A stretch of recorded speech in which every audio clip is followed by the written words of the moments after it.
वसुदेवसुतं देवं कंसचाणूरमर्दनं देवकी परमानन्दं कृष्णं वन्दे जगद्गुरुं कृष्णं वन्दे जगद्गुरुं। ओम श्री परमात्मने नमः। 18वां अध्याय। उसके उपरांत अर्जुन बोले, हे महाभावो, हे अंतर्यामीन, हे वासुदेव, मैं संन्यास और त्याग के तत्व को पृथक पृथक जानना चाहता हूँ। इस प्रकार अर्जुन के पूछने पर श्री कृष्ण भगवान बोले, हे अर्जुन, कितने ही पंडित जन तो काम्य कर्मों के त्याग को संन्यास जानते हैं और कितने ही विचार कुशल पुरुष सब कर्मों के फल के त्याग को त्याग कहते हैं, तथा कई एक विद्वान ऐसे कहते हैं कि कर्म सभी दोषयुक्त है, इसलिए त्यागने के योग्य है। दूसरे विद्वान ऐसे कहते हैं कि यज्ञ, दान और तपरूप कर्म त्यागने योग्य नहीं है। परंतु हे अर्जुन, इस त्याग के विषय में तू मेरे निश्चय को सुन। हे पुरुषश्रेष्ठ, वह त्याग सात्विक, राजस और तामस ऐसे तीनों प्रकार का ही कहा गया है, तथा यज्ञ, दान और तपरूप कर्म त्यागने के योग्य नहीं है, किंतु वह निसंदेह करना कर्तव्य है, क्योंकि यज्ञ, दान, तप ये तीनों ही बुद्धिमान पुरुषों को पवित्र करने वाले हैं। इसलिए हे पार्थ, ये यज्ञ, दान और तपरूप कर्म तथा और भी संपूर्ण श्रेष्ठ कर्म आसक्ति को और फलों को त्याग कर अवश्य करने चाहिए, ऐसा मेरा निश्चय किया हुआ उत्तम मत है। और हे अर्जुन, नियत कर्म का त्याग करना योग्य नहीं है, इसलिए मोह से उसका त्याग करना तामस कहा गया है। यदि कोई मनुष्य जो कुछ कर्म है ये सभी दुख रूप हैं ऐसे समझकर शारीरिक क्लेश के भय से कर्मों का त्याग कर दे, तो वह पुरुष उस राजस त्याग को करके भी त्याग के फल को प्राप्त नहीं होता, अर्थात उसका वह त्याग करना व्यर्थ ही होता है। हे अर्जुन, करना कर्तव्य है ऐसे समझकर ही जो शास्त्र विधि से नियत किया हुआ कर्तव्य कर्म आसक्ति को और फल को त्याग कर किया जाता है, वही सात्विक त्याग माना गया है। अर्थात कर्तव्य कर्मों को स्वरूप से न त्याग कर उनमें जो आसक्ति और फल का त्यागना है, वही सात्विक त्याग माना गया है। हे अर्जुन, जो पुरुष अकल्याणकारक कर्म से तो द्वेष नहीं करता है और कल्याणकारक कर्म में आसक्त नहीं होता है, वह शुद्ध सत्व गुण से युक्त हुआ पुरुष संशय रहित, ज्ञानवान और त्यागी है, क्योंकि देहधारी पुरुष के द्वारा संपूर्णता से सब कर्म त्यागे जाने को शक्य नहीं है। इससे जो पुरुष कर्मों के फल का त्यागी है वही त्यागी है ऐसे कहा जाता है।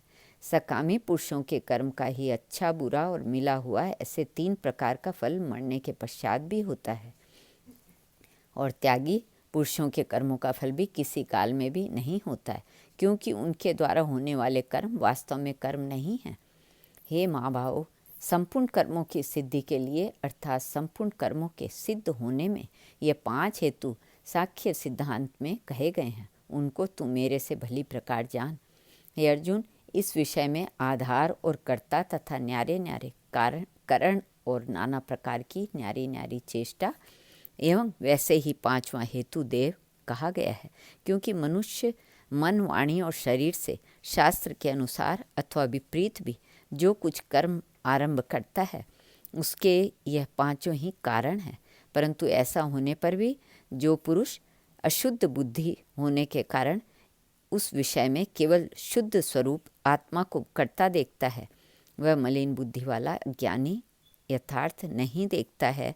हे अर्जुन, जिस पुरुष के अंतःकरण में मैं करता हूँ ऐसा भाव नहीं है तथा जिसकी बुद्धि सांसारिक पदार्थों में और संपूर्ण कर्मों में लिपायमान नहीं होती, वह पुरुष इन सब लोगों को मार कर भी वास्तव में न तो मरता है और न पाप से बंधता है। हे भारत, ज्ञाता, ज्ञान और ज्ञेय ये तीनों को कर्म के प्रेरक हैं, अर्थात इन तीनों के संयोग से कर्म में प्रवृत्त होने की इच्छा उत्पन्न होती है, और कर्ता, करण और क्रिया ये तीनों कर्म के संग्रह हैं, अर्थात इन तीनों के संयोग से कर्म बनता है। उन सब में ज्ञान और कर्म तथा कर्ता भी गुणों के भेद से सांख्य शास्त्र में 3-3 प्रकार से कहे गए हैं, उनको भी तू मेरे से भली प्रकार सुन। हे अर्जुन, जिस ज्ञान से मनुष्य पृथक पृथक सब भूतों में एक अविनाशी परमात्म भाव को विभाग रहित संभाव से स्थित देखता है, उस ज्ञान को तो तू सात्विक जान, और जो ज्ञान अर्थात जिस ज्ञान के द्वारा मनुष्य संपूर्ण भूतों में भिन्न भिन्न प्रकार के अनेक भावों को न्यारा न्यारा करके जानता है, उस ज्ञान को तू राजस जान। और जो ज्ञान एक कार्य रूप शरीर में ही संपूर्णता के सदृश आसक्त है, अर्थात जिस विपरीत ज्ञान के द्वारा मनुष्य एक क्षण भंगुर नाशवान शरीर को ही आत्मा मानकर उसमें सर्वस्व की भांति आसक्त रहता है, तथा जो बिना युक्ति वाला तत्व अर्थ से रहित और तुच्छ है, वह ज्ञान तामस कहा गया है। हे अर्जुन, जो कर्म शास्त्र विधि से नियत किया हुआ और कर्तापन के अभिमान से रहित फल को न चाहने वाले पुरुष द्वारा बिना राग द्वेष से किया हुआ है, वह कर्म सात्विक कहा जाता है। और जो कर्म बहुत परिश्रम से युक्त है तथा फल को चाहने वाले और अहंकार युक्त पुरुष द्वारा किया जाता है, वह कर्म राजस कहा गया है। तथा जो कर्म परिणाम, हानि, हिंसा और सामर्थ्य को न विचार कर केवल अज्ञान से आरंभ किया जाता है, वह कर्म तामस कहा जाता है। हे अर्जुन, जो कर्ता आसक्ति से रहित और अहंकार के वचन न बोलने वाला, धैर्य और उत्साह से युक्त, कार्य के सिद्ध होने और न होने में हर्ष शोक आदि विकारों से रहित है, वह कर्ता तो सात्विक कहा जाता है। जो आसक्ति से युक्त कर्मों के फल को चाहने वाला और लोभी है तथा दूसरों को कष्ट देने के स्वभाव वाला, अशुद्धाचारी और हर्ष शोक से लिपायमान है, वह कर्ता राजस कहा गया है। जो विक्षेप युक्त चित्त वाला, शिक्षा से रहित, घमंडी, धूर्त और दूसरों की आजीविका का नाशक एवं शोक करने के स्वभाव वाला, आलसी और दीर्घसूत्री है, वह कर्ता तामस कहा जाता है। हे अर्जुन, तू बुद्धि का और धारण शक्ति का भी गुणों के कारण 3 प्रकार का भेद संपूर्णता से विभागपूर्वक मेरे से कहा हुआ सुन। हे पार्थ, प्रवृत्ति मार्ग और निवृत्ति मार्ग को तथा कर्तव्य और अकर्तव्य को एवं भय और अभय को तथा बंधन और मोक्ष को जो जिस बुद्धि तत्व से जानती है, वह बुद्धि तो सात्विक ही है। और हे पार्थ, जिस बुद्धि के द्वारा मनुष्य धर्म और अधर्म को तथा कर्तव्य और अकर्तव्य को भी यथार्थ नहीं जानता है, वह बुद्धि राजसी है। और हे अर्जुन, जो तमोगुण से आवृत हुई बुद्धि अधर्म को धर्म ऐसा मानती है तथा और भी संपूर्ण अर्थों को विपरीत ही मानती है, वह बुद्धि तामसी है। हे पार्थ, ध्यान योग के द्वारा जिस अव्यभिचारिणी धारणा से मनुष्य मन, प्राण और इंद्रियों की क्रियाओं को धारण करता है, वह धारणा तो सात्विक ही है। और हे प्रथापुत्र अर्जुन, फल की इच्छा वाला मनुष्य अति आसक्ति से जिस धारणा के द्वारा धर्म, अर्थ और काम को धारण करता है, वह धारणा राजसी है। तथा हे पार्थ, दुष्ट बुद्धि वाला मनुष्य जिस धारणा के द्वारा निद्रा, भय, चिंता और दुख को एवं उन्मत्तता को भी नहीं छोड़ता, अर्थात धारण किए रहता है, वह धारणा तामसी है।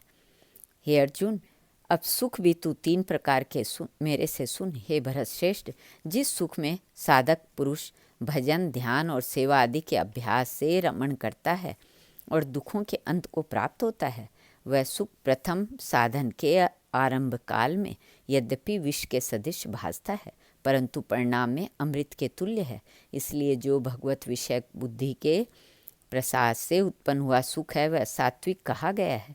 जो सुख विषय और इंद्रियों के संयोग से होता है, वह यद्यपि भोग काल में अमृत के सदृश भासता है, परंतु परिणाम में विष के सदृश है, इसलिए वह सुख राजस कहा गया है। तथा जो सुख भोग काल में और परिणाम में भी आत्मा को मोहने वाला है, वह निद्रा, आलस्य और प्रमाद से उत्पन्न हुआ सुख तामस कहा गया है। और हे अर्जुन, पृथ्वी में या स्वर्ग में अथवा देवताओं में ऐसा वह कोई भी प्राणी नहीं है कि जो इस प्रकृति से उत्पन्न हुए तीनों गुणों से रहित हो, क्योंकि यावन मात्र सर्व जगत त्रिगुणमयी माया का ही विकार है। इसलिए हे परंतप, ब्राह्मण, क्षत्रिय और वैश्यों के तथा क्षुद्रों के भी कर्म स्वभाव से उत्पन्न हुए गुणों करके विभक्त किए गए हैं, अर्थात पूर्वकृत कर्मों के संस्कार रूप स्वभाव से उत्पन्न हुए गुणों के अनुसार विभक्त किए गए हैं। उनमें अंतःकरण का निग्रह, इंद्रियों का दमन, बाहर भीतर की शुद्धि, धर्म के लिए कष्ट सहन करना और क्षमा भाव एवं मन, इंद्रियां और शरीर की सरलता, आस्तिक बुद्धि, शास्त्रीय विषयक ज्ञान और परमात्म तत्व का अनुभव भी ये तो ब्राह्मण के स्वाभाविक कर्म हैं। शूरवीरता, तेज, धैर्य, चतुरता और युद्ध में भी न भागने का स्वभाव एवं दान और स्वामी भाव अर्थात निस्वार्थ भाव से सबका हित सोचकर शास्त्राज्ञ अनुसार शासन द्वारा प्रेम के सहित पुत्र तुल्य प्रजा को पालन करने वाला भाव, ये सब क्षत्रिय के स्वाभाविक कर्म हैं। खेती, गोपालन और क्रय विक्रय रूप सत्य व्यवहार वे वैश्य के स्वाभाविक कर्म हैं और सब वर्णों की सेवा करना यह शूद्र का भी स्वाभाविक कर्म है। एवं इस अपने अपने स्वाभाविक कर्म में लगा हुआ मनुष्य भगवत प्राप्ति रूप परम सिद्धि को प्राप्त होता है। परंतु जिस प्रकार से अपने स्वाभाविक कर्म में लगा हुआ मनुष्य परम सिद्धि को प्राप्त होता है, उस विधि को तू मेरे से सुन।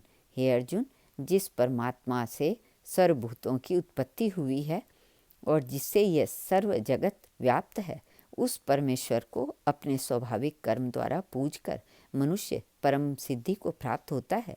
इसलिए अच्छी प्रकार आचरण किए हुए दूसरों के धर्म से गुण रहित भी अपना धर्म श्रेष्ठ है, क्योंकि स्वभाव से नियत किए हुए स्वधर्म रूप कर्म को करता हुआ मनुष्य पाप को नहीं प्राप्त होता। अतएव हे कुंती पुत्र, दोषयुक्त भी स्वाभाविक कर्म को नहीं त्यागना चाहिए, क्योंकि धुएं के अग्नि के सदृश सब ही कर्म किसी न किसी दोष से आवृत हैं। हे अर्जुन, सर्वत्र आसक्ति रहित बुद्धि वाला, स्पृहा रहित और जीते हुए अंतःकरण वाला पुरुष सांख्य योग के द्वारा भी परम नैष्कर्म सिद्धि को प्राप्त होता है, अर्थात क्रिया रहित शुद्ध सच्चिदानंद घन परमात्मा की प्राप्ति रूप परम सिद्धि को प्राप्त होता है। इसलिए हे कुंती पुत्र, अंतःकरण की शुद्धि रूप सिद्धि को प्राप्त हुआ पुरुष जैसे सांख्य योग के द्वारा सच्चिदानंद घन ब्रह्म को प्राप्त होता है तथा जो तत्व ज्ञान की परानिष्ठा है, उसको भी तू मेरे से संक्षेप से जान।